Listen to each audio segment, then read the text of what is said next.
So round 4 is romance. Thank you. And first up, we have apparently Layson, but I'm going to go with Jason. Been called worse.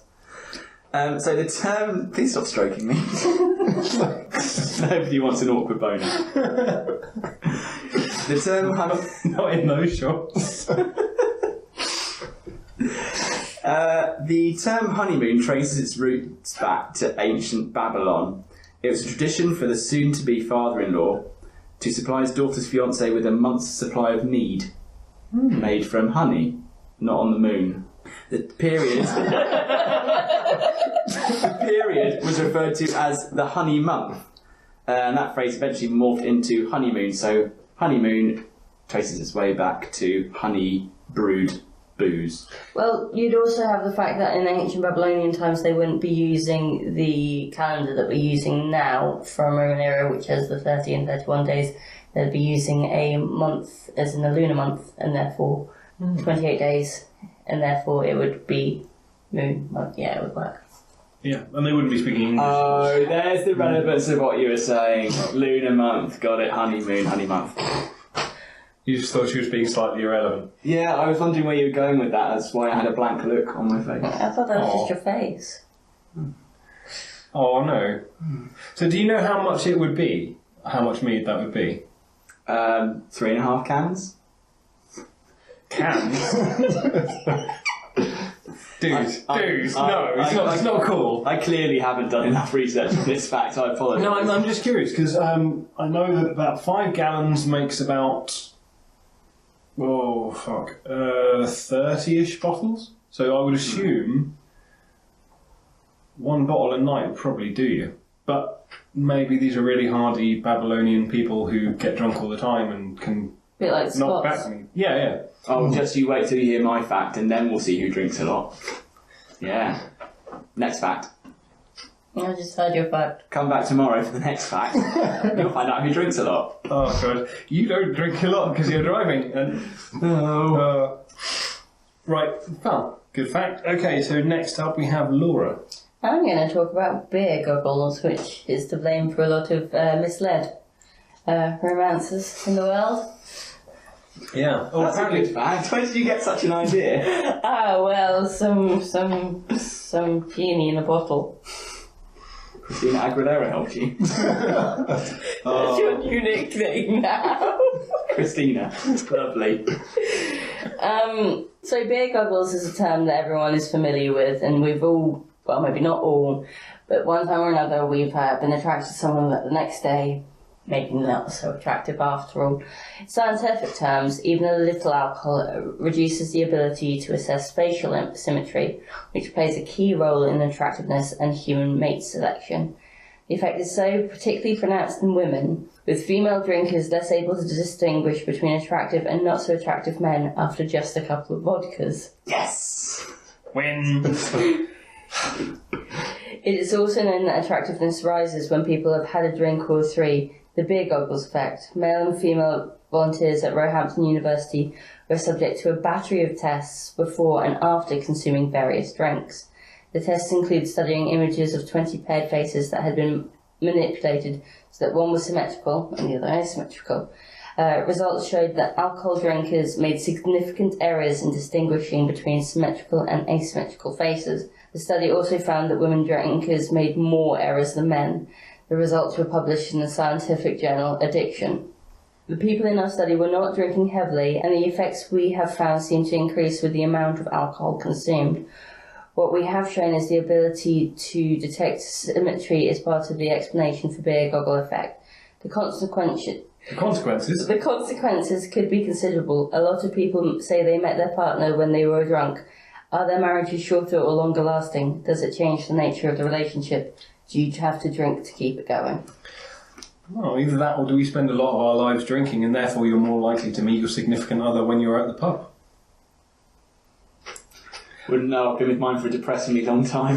That's true, didn't you meet in like 18 or 18? Yeah. Oh, that's really depressing. Interestingly enough though, on fact, it doesn't just affect humans, it affects monkeys as well. And certain monkeys... Would it just be the sapien? I don't know if it's just sapien or if it's other things as well, but they've done tests on this particular kind of monkey or ape or something. In fact, not an ape, it was something like a chimpanzee or something. And they were given a selection of alcoholic things to choose from, and they could choose one. And they all chose the strongest, which was about 5%. They were quite small things, so it was a bit more. And they would all choose the most alcoholic drink because they like drinking, I guess. And they would they did similar kind of errors where they would go for the less coherent and together of the females after having had a couple of beers. And I'm presuming they did the same tests with the females as well, and probably, I don't know, monkey orgy. But yeah, it's similar thing. The other argument in regards to the beer goggle effect, as well as apparently the studies into the symmetrical and asymmetrical effects, etc., it's less that you find them more attractive. It's more that you stop having the inhibition to stop yourself from making horrible mistakes, and you sort of go, 2 pints, why not? You just don't care. That'll do, pig. That'll do. The wonderful term is a 9-pinter. Oh no, I don't think I've ever. I'm surprisingly controlled in that regard. I think I've devolved, or I wouldn't call it evolution because it certainly doesn't aid. Oh, come on, how many of my stories of meeting men start with I met them in the Goblin? Yeah, that's true. Struggling not to make goblin references. When's a fairy not a fairy? When she's a goblin. See the little goblin. Was it? See his little feet. Look at the little goblin, isn't he goblin sweet? Blackadder. Oh, okay, fine. The drinking song. Splendid. Very apt. Indeed. Yes. Cool, so that was fun. Joe, you're up next. So, I'm going to go Gaelic on you. Go for it. So, at the wedding parties, there is a thing in Scotland called a loving cup, or as it's pronounced, the Scottish quake, which I may have had to look up as well. I'm not a native Gaelic speaker. Which is a 2-handled silver bowl, which is topped up with whiskey, usually by the bride, and then passed around the wedding party, so that everyone can have a sip and a drink and a toast after all the legal proceedings have been done and dusted. Oh. So basically it's just a big thing of whiskey.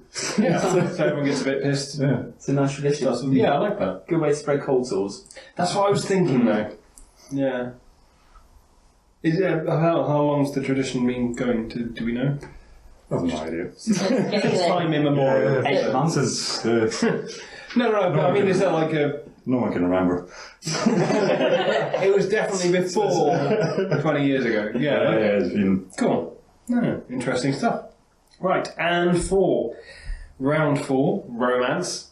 That was shit. Sorry. Right, so for round 4, romance. Are we going to go with Jason's Month of Mead? Are we going to go with Laura's Lowest Standards for All? Or Joe's Scottish Quake? I want the month of mead. I don't want a cup that I fill up and then have to pass around to all my guests. I want a month of It mead. comes back, right? It comes back. comes back empty. Fill up again. Yeah. Hang on though, yeah, you'd be the bride, so it'll be fine. I might be the groom.